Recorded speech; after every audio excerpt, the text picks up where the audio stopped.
오늘 이렇게 우리 성탄절을 맞이해서 이렇게 주님 앞에 나오신 여러분들 위해 하나님의 크신 은혜와 복이 임하시기를 주님의 이름으로 축원합니다. 오늘 여러분과 함께 나눌 말씀은 동방박사들이 만난 그리스도, 동방박사들이 만난 그리스도란 제목을 가지고 함께 은혜를 나누고자 합니다. 오늘은 하나님의 아들 예수 그리스도께서 이 땅에 태어나신 성탄절입니다. 거기에 하나 더 특별한 것은 우리 성영교회 식구들이 함께 모여서 예수님의 탄생을 축하하며 예배드리는 참으로 의미 있는 날입니다. 우리 서로에게 축복하며 이렇게 인사하겠습니다. 반갑습니다. 축복합니다. 행복한 성탄절 되십시오. 인사하겠습니다. 반갑습니다. 축복합니다. 여러분 행복한 성탄절 되시기 바랍니다. 우리 어제 주일 예배 때 성탄절은 이제 우주적인 사건보다 더 큰 천국에서 일어난 가장 큰 사건이라는 말씀을 나누었습니다. 이 우주가 크기는 엄청나게 크지만 그래 보았자 하나님께서 말씀으로 창조하신 피조 세계에 불과합니다. 반면에 성탄절은, 여러분 성탄절은 정말 독생자 예수 그리스도께서 죽으시기 위해 이 땅에 오신 날이니 여러분 이보다 더 중대한 날이 또 무엇이 있겠습니까? 저희 집 둘째 아들이 이제 형보다 먼저 군입대를 했었는데 아들을 군대에 보내는 저에게는 정말 그날이 엄청나게 특별한 날이었습니다. 그 온 가족이 차를 타고 강원도 고성 22사단 신병교육대 거기 모두 가서 이제 보내면서 눈물을 펑펑 흘리면서 입소식에 참석했던 그 기억이 납니다. 그런데 만약 군대 보내는 것이 아니라, 군대 보내는 정도가 아니라 입 밖에 내기도 이거 끔찍한 말인데요, 만약 내 자녀의 장기를 다 나눠주고 누군가를 살리기 위해서 그렇게 내 자녀를 죽이기로 계획한 그런 날이라고 한다면 여러분 그날은 아마 저에게는 가장 끔찍한 날이 될 것임에 틀림없습니다. 상상조차 하기도 끔찍하죠. 여러분 근데 성탄절은 하나님께서 아들을 십자가에 매달아 죽이시기 위해 제물로 사용하시려고 보내신 바로 그 날입니다. 왜요? 우리를 사랑하셔서 우리를 구원하시려고 그렇게 보내셨습니다. 요한복음 3장 16절 같이 읽겠습니다. 시작. 하나님이 세상을 이처럼 사랑하사 독생자를 주셨으니 이는 그를 믿는 자마다 멸망하지 않고 영생을 얻게 하려 하심이라. 아멘. 그러니까 성탄절은 하나님이 우리에게 엄청난 선물을 주신 날임에 틀림없습니다. 여러분 너무너무 감사한 날입니다. 우리 하나님 앞에 감사하시기를 주의 이름으로 축원합니다. 여러분 우리 정말 하나님 앞에 이 성탄절은 얼마나 감사한 날인지 모릅니다. 그런데요, 안타깝게도 그 독생자가 오셨는데 그분을 축하하는 사람들은 그 당시 거의 없었다는 사실입니다. 왕궁에서는 헤롯 왕과 신하들, 율법학자들이 오히려 예수님을 죽이려고 했습니다. 베들레헴 그 작은 마을에서조차 방이 없다면서 독생자를 거절했습니다. 예수님을 잉태한 마리아가 해산하기 일보 직전이었는데 사람들은 매몰차게 거절했습니다. 그래서 마구간에서 태어나시고 말 구유에 누워 계셔야 하셨습니다. 그나마 다행스럽게도 그 예수님을 영접했던 정말 소수의 몇 사람들이 있었습니다. 두 그룹이 있었는데 한 그룹은 어제 예배 때 나누었던 목자들, 깨어 있었던 목자들이 예수님의 소식을 듣고 영접했다고 했습니다. 그리고 또 한 무리가 있었습니다. 오늘 본문의 동방박사들, 그들이 예수님을 영접하였습니다. 여러분 동방박사에 대한 구체적인 증거들은 남아있지 않습니다. 다만 동방박사라고 하니 아마도 그 페르시아 그쪽에서 활동했던 그런 사람들로 추정합니다. 그러니까 그들은 유대인이 아니었을 것입니다. 그런데도 아기 예수님의 탄생을 축하하려고 먼 길을 떠나서 왔던 사람들입니다. 도대체 그들이 어떤 사람이었기에 아기 예수님을 그렇게 열렬하게 환영할 수 있었던 것일까요? 메시아 그 아기 예수님을 어떻게 그렇게 그들이 도대체 어떤 상태에 있었길래 그들이 그렇게 환영할 수 있었던 것일까요? 여러분 그 답은 명확합니다. 그들은 영적으로 깨어 있었던 자들임에 틀림없습니다. 어제도 예수님께 경배했던 목자들에 대한 말씀을 나누면서 그들이 영적으로 깨어 있었다는 것을 우리 다 아실 것입니다. 보통 목자들, 직업이 목자여서 단순히 돈만 벌려는 목자들은 거짓말을 밥 먹듯 하는 그런 사람들입니다. 자기 이익을 위해서는 정말 자기 신앙도 영혼도 다 팔아먹을 수 있는 그런 사람들입니다. 그런 사람들이 깨어 있을 리가 없지요. 메시아를 기다리며 깨어 있다. 아마 메시아가 앞에 나타나도 그런 사람들은 영접하지 못할 것입니다. 그런데 아기 예수님을 찾았던 이 목자들은 참양이신 그리스도 메시아를 기대하며 영적으로 깨어 기다렸던 사람임에 틀림없습니다. 여러분, 오늘 본문의 동방박사들도 마찬가지입니다. 동방박사는 별을 연구하는 그런 사람들입니다. 그들은 하늘을 통해서 신들의 뜻을 알 수 있다고 그들은 그렇게 믿었습니다. 그래서 보통 사람들보다 훨씬 똑똑한 그런 사람들입니다. 그러다 보니 그들은 왕궁에서 왕의 조언자로 그렇게 일하는 그런 사람들입니다. 그런데요, 예수님을 영접했던 이 동방박사들은 어떤 사람들이었을까요? 여러분, 이들 그 동방박사란 이 이름은 그 명칭은 헬라어로 마고스라고 합니다. 마고스, 술사 또는 천문학자를 지칭합니다. 이 단어는 다니엘서에서만 나오는데 바로 다니엘의 직업을 가리키는 그런 말이기도 합니다. 천문학자. 그렇다면 여러분, 다니엘이 하늘의 별을 보면서 무엇을 연구하였을까요? 단순히 별을 보면서 점치는 했을까요? 우리가 속한 은하계에 별이 몇 개나 있는지 그 별 숫자 세고 있었을까요? 여러분, 아닙니다. 그는 메시아 별이 뜨기를 기대하며 보고 있었을 것입니다. 왜요? 그는 믿음의 사람이었기 때문에, 그는 여호와 하나님의 구원하심을 기대하며 살았던 믿음의 장부였기 때문에 그는 틀림없이 별을 보면서, 그러면서 메시아의 별이 언제 뜰 것이냐, 메시아의 별이 떠야 되는데 그 별을 보고 있었을 것임에 틀림없습니다. 여러분, 그 다니엘을 잘 아시죠? 그가 그렇게 영적으로 깨어 있었다는 것을 우리는 그가 하루 3번 예루살렘을 향하여 창문을 열고 무릎을 꿇고 기도했던 그 모습을 통해서 우리는 알 수 있습니다. 어느 정도였나요? 사자굴에 던져질지언정 그 기도를 멈추지 않았던, 그는 그 깨어 있었던 그런 사람이었습니다. 여러분, 그러니까 이 부분을, 오늘 이 본문을 좀 분명히 했으면 좋겠습니다. 오늘 본문의 동방박사들 역시도 아무 생각 없이 하늘의 별을 연구하다가 이상한 별이 뜬 것을 본 것이 아닙니다. 그들은 하늘에 그 별이 뜨기를 기다렸습니다.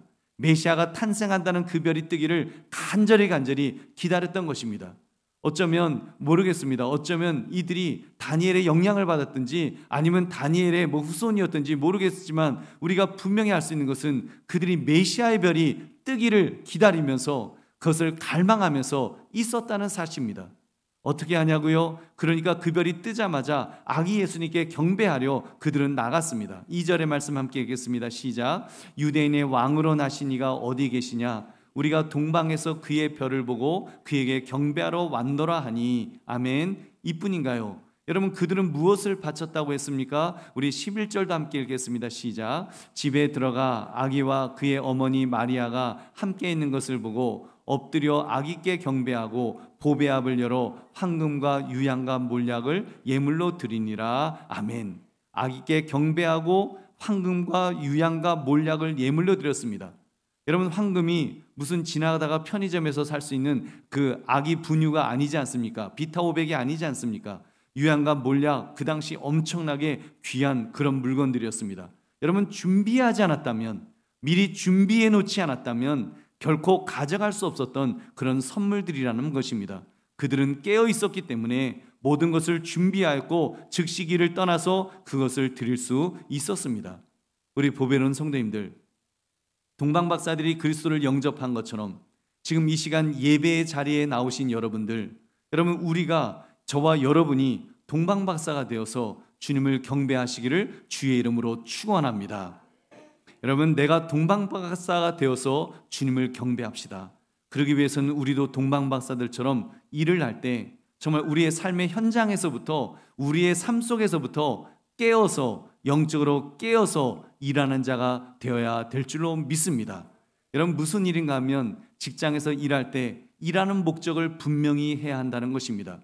목사님, 직장에서 일에만 집중해야지 지금 뭐 딴 생각하면 됩니까? 괜히 그런데 딴 생각하라고 지금 가르치시는 것입니까? 여러분, 아닙니다. 직장에서 열심히 집중하여 일하십시오. 성경은 주인이 보든지 말든지 하나님 앞에서 하는 것처럼 일하라고 말씀합니다. 그러니까 집중해서 일하셔야죠. 생산성을 높이기 위해서 여러분이 할 수 있는 최선을 다하는 것이 여러분 믿음의 사람의 의무인 줄 믿으시기 바랍니다. 다만 일터에서 일하는 목적은 분명해야 합니다. 대부분의 사람들은 왜 일을 합니까? 먹고 살려고 하죠. 돈 벌려고 합니다. 그냥 목구멍이 포도청이라고 돈 벌어야 우리 가족 먹여 살릴 수 있으니까. 여러분 그러다 보니까 나의 직장에서 예수 그리스도는 어떤 존재로 여러분 지금까지 일하고 계셨는지요? 혹시라도 여러분의 직장에 예수님이 계시기는 한 것일까요? 예수님 없이 바쁘게 일했던 여러분 지난 1년간의 그런 시간들은 아니셨습니까? 우리 보배는 성도님들, 예수님을 영접했던 목자들을 보아도 그렇고 동방박사들을 보아도 성탄절의 주인공을 맞이할 수 있었던 사람들은 깨어있는 사람들이었습니다. 그 자기의 삶의 현장에서 목자들은 참 양으로 오시는 예수 그리스도를 바라보았고, 그리고 이 동방박사들은 별을 보면서 바로 그 메시아를 나타낼 그 별을 기다리면서 그들은 일했다는 사실입니다. 자기 직업, 자기 일터에서조차 예수 그리스도가 그들의 마음속에 뜨겁게 갈망하는 존재로 있었다는 사실입니다. 여러분 그렇습니다. 우리 믿음의 사람은 직장이나 사업장에서도 그리스도가 계셔야 합니다. 나의 구원자로, 나의 하나님으로 주인의 자리에 그에 계셔야 됩니다. 그래서 믿음의 사람은 직장에 단지 돈 버는 목적으로 가서는 안 될 것입니다. 여러분 직장은 어떻게 보면 그림자에 불과한 것입니다. 직장 생활, 여러분 직장 자체, 우리 인생 전체가 그림자와 같은 것입니다. 진짜 실체는 무엇입니까? 예수 그리스도 안에서 영생의 삶을 사는 것이 우리 인생의 실체인 줄 믿으시기 바랍니다. 여러분 그러니까 성경은 우리 인생을 나그네에 비교합니다. 구약의 선진들이 본향을 바라보면서 이 땅에서의 삶은 나그네라고 그렇게 말했습니다. 히브리서 11장 16절 같이 읽겠습니다. 시작. 그들이 이제는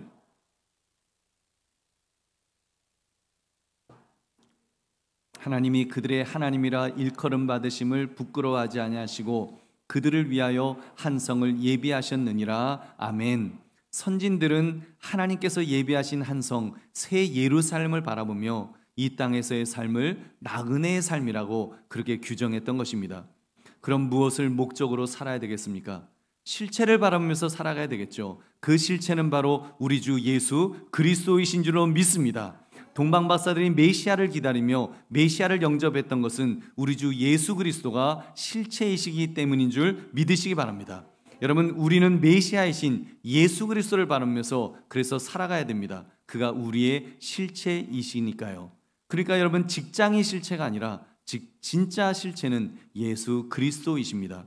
여러분의 전공이 진짜 실체가 아니라 예수님이 실체이십니다. 여러분의 자격증이 실체가 아니라 사실은 예수님이 실체이십니다. 여러분 우리 한강교회 성도들에게는 어제 말씀을 드렸던 내용인데 다시 한번 강조하겠습니다. 골로새 3장 11절 우리 후반부 골로새 3장 11절 제가 읽겠습니다. 오직 그리스도는 만유시요 만유 안에 계시니라. 아멘. 오직 그리스도는 만유시요 만유 안에 계시니라. 이 말은요 그리스도는 모든 것이라는 것입니다. 그리고 모든 것 안에 그리스도가 계시다는 것입니다. Christ is all, Christ is in all. 예수님이면 충분하다는 겁니다. 예수님만 계시면 된다는 것입니다. 예수님이 모든 것이니까요. 그리고 만물의 모든 것은 예수님 안에 있는 줄 믿으시기 바랍니다. 여러분의 직장도 그리스도 예수 안에 있는 것입니다. 여러분의 가정도 그리스도 안에 있는 줄 믿으시기 바랍니다. 그리고 내가 지금 그러기 때문에요, 어떤 분들은 내가 지금 집이 없을 수가 있습니다. 차가 없어도, 직장이 없어도, 돈이 없어도, 건강을 잃었어도 여러분 예수님이 모든 것 되시면, 예수님이 계시면 그래도 됩니다. 예수님만 계시다면 다시 일어설 수 있습니다. 예수님만 계시면 직장도 다시 얻게 될 것입니다. 예수님만 계시면 다시 건강도 회복될 것입니다. 예수님이 모든 것 되시기 때문입니다. 여러분 이런 의식을 가지실 때 삶이 달라질 것이고 사람이 달라질 것입니다. 여러분 저는 오늘 본문을 읽으면서 동방박사들의 영성, 그 깨어있음에 다시 한번 깜짝 놀랐습니다. 왜 그런지 아십니까? 그 예수님께 바친 예물 때문입니다. 제일 비싼 금덩어리 바쳤으니까 와, 이 사람들 대단하다, 지금 그런 이야기 아닙니다. 여러분, 그 세 가지 황금과 유향과 몰약, 이것을 바친 그 예물의 쓰임새를 보면 정말 소름이 끼칩니다. 그들이 영적으로 얼마나 깨어 있었는가를 여러분 깨달을 수 있으니까요. 황금, 여러분, 황금은요 왕에게 바치는 예물입니다. 그러니까 그리스도의 삼중직 만왕의 왕이신 예수님께 경배하였습니다. 얼마나 깨어 있는, 예수님을 왕으로 경배하기 위해서 그 황금을 바쳤습니다. 유향은 제사장들이 사용하는 신성한 향료를 가리킵니다. 이 유향은 제사장으로 오신 예수 그리스도께 바쳐진 예물임에 틀림없습니다. 그리고 몰약은 시체를 매장할 때에 사용되는 향품입니다. 그러니까 앞으로 우리 예수님께서 십자가 위에서 우리의 죄를 위해서 죽으실 때 여러분 그것을 사용하기 위해서 얼마나 꼼꼼하게 챙겨진 그런 예물이지요. 여러분, 그들이 직접 이걸 다 내용을 알고 했다, 그것은 아닐지 모르지만 여러분 깨어 있는 자들이기 때문인 줄 믿으시기 바랍니다. 저는 동방박사들을 보면서 하나님께서 이렇게 깨어 있으니까 깨어 있는 사람에게 한 가지 덤으로 더 주시는 것이 있구나, 이런 것을 깨달았습니다. 저도 동방박사들의 케이스를 보면, 동방박사들 이 사람들 케이스를 보니까 깨어 있으니까 물질의 복도 주는구나 라는 것을 그렇게 좀 깨닫게 되었습니다. 메시아이신 예수님께 꼭 필요한 것을 제공할 수 있으려면, 지금 황금과 유향과 몰약을 하려면 여러분 하나님께서 물질의 복도 주시지 않으셨겠습니까? 여러분, 깨어 있으면 하나님께서 필요한 복은 반드시 채워주는 줄 믿으시기 바랍니다. 여러분, 얼마나 감사한 일입니까? 동방박사들이 예수님의 오심을 인지하였을 때 그 값비싼 물건들을 거리낌 없이 바칠 수 있는 것도 복입니다. 여러분, 물질의 복을 받은 것입니다. 여러분, 그러한 복이 깨어있는 여러분 중에 많이 계시기를 주의 이름으로 축원합니다. 우리 보배는 성도님들, 오해는 하지 마십시오. 제가 이렇게 설교하니까 마치 예수 믿으면 모두 출세하고 부자 된다, 기복신앙을 지금 이야기하려는 것은 아닙니다. 여러분, 직장에서도 영적으로 깨어있기만 하면 다 그냥 승진한다, 출세한다, 지금 그렇게 말씀드리는 것은 아닙니다. 오히려 사실 예수님 잘 믿으면 안 될 확률이 더 높습니다.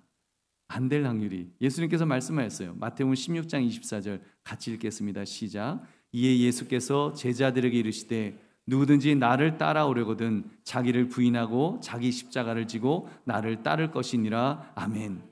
여러분, 믿음 생활이라는 것이 그렇잖아요. 자기 십자가를 져야 되는데 자기 십자가를 지는 데서 시작해야 합니다. 그러니까 믿음 생활 잘한다고 돈 잘 벌고 건강해지고 출세하고 이런 기복신앙이 이렇게 보장되어 있는 것은 절대로 아니죠.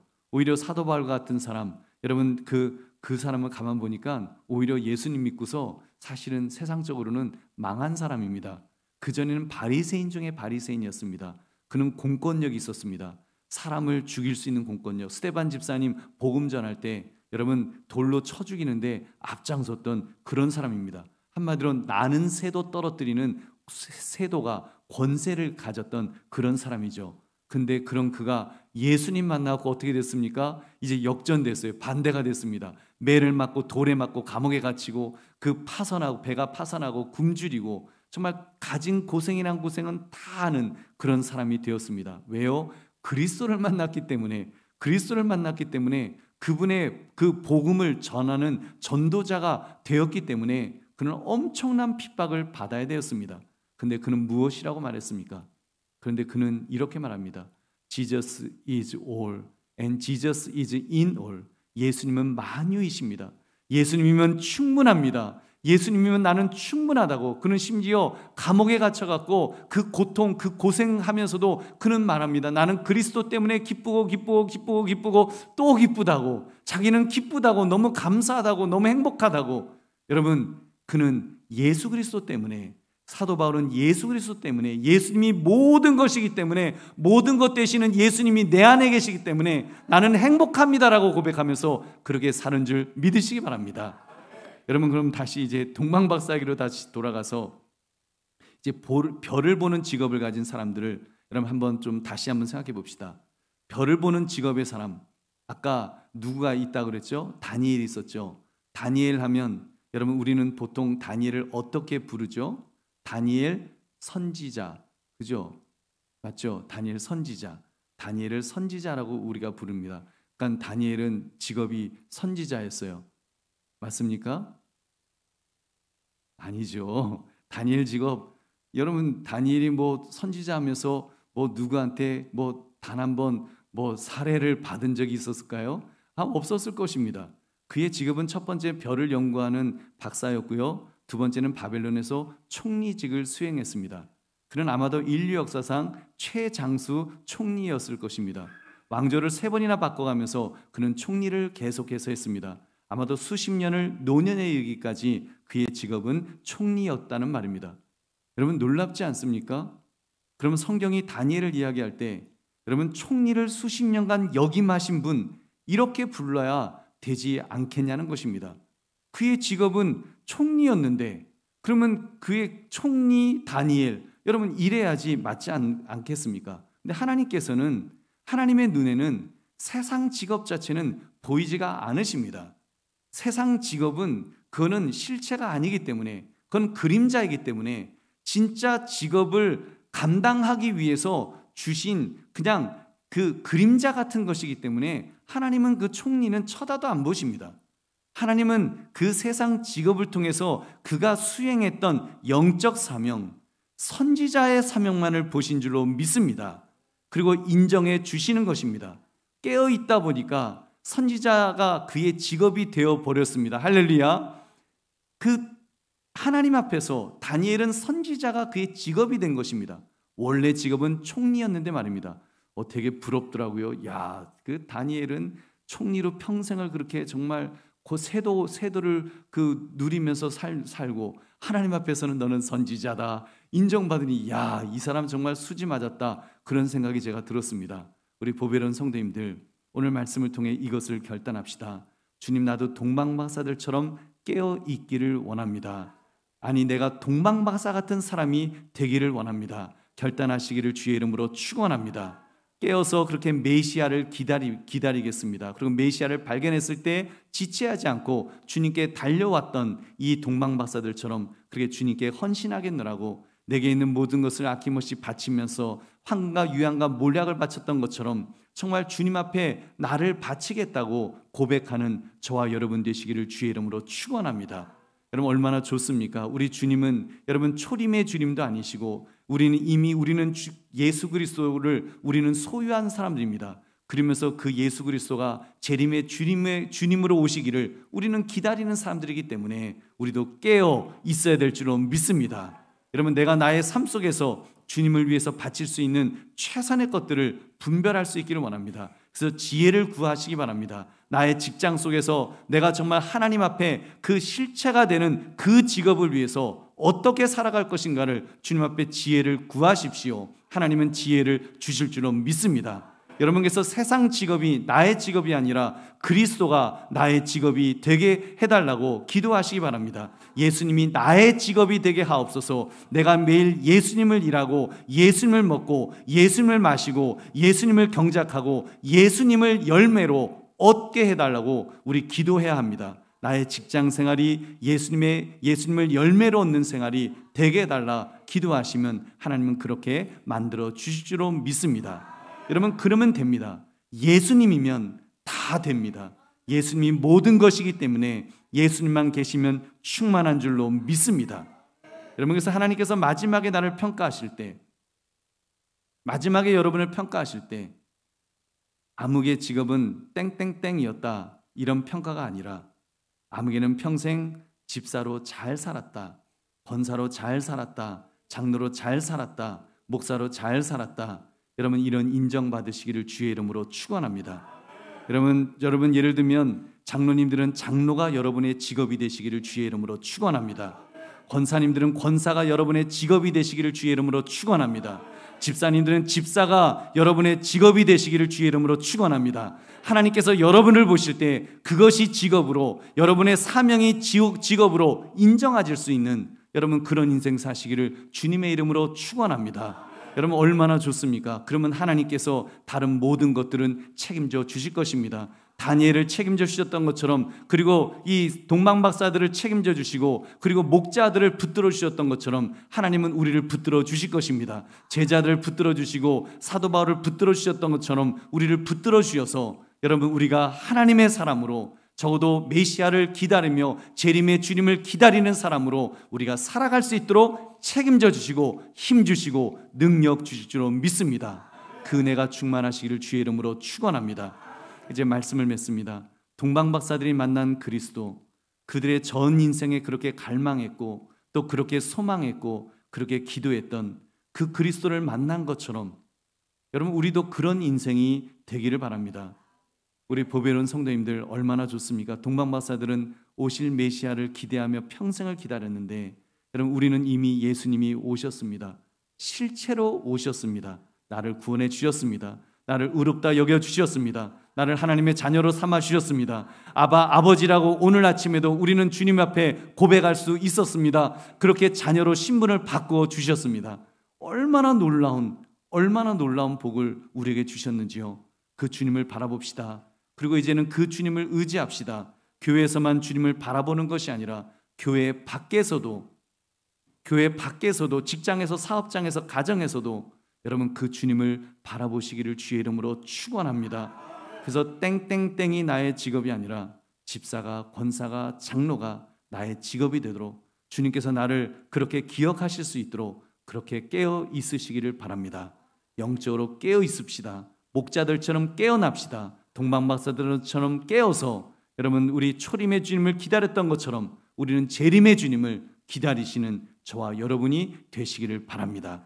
그러면 오늘 성탄절, 지금까지 잘 하셨지만, 지금까지도 잘 신앙생활 하셨지만, 오늘 말씀을 통해 더욱 깨어 있으신, 더욱 깨어나는, 더욱 깨어서 그렇게 주님을 바라보고 주님을 경배하고 영접할 수 있는 저와 여러분 되시기를 다시 한번 주의 이름으로 축원합니다. 우리 함께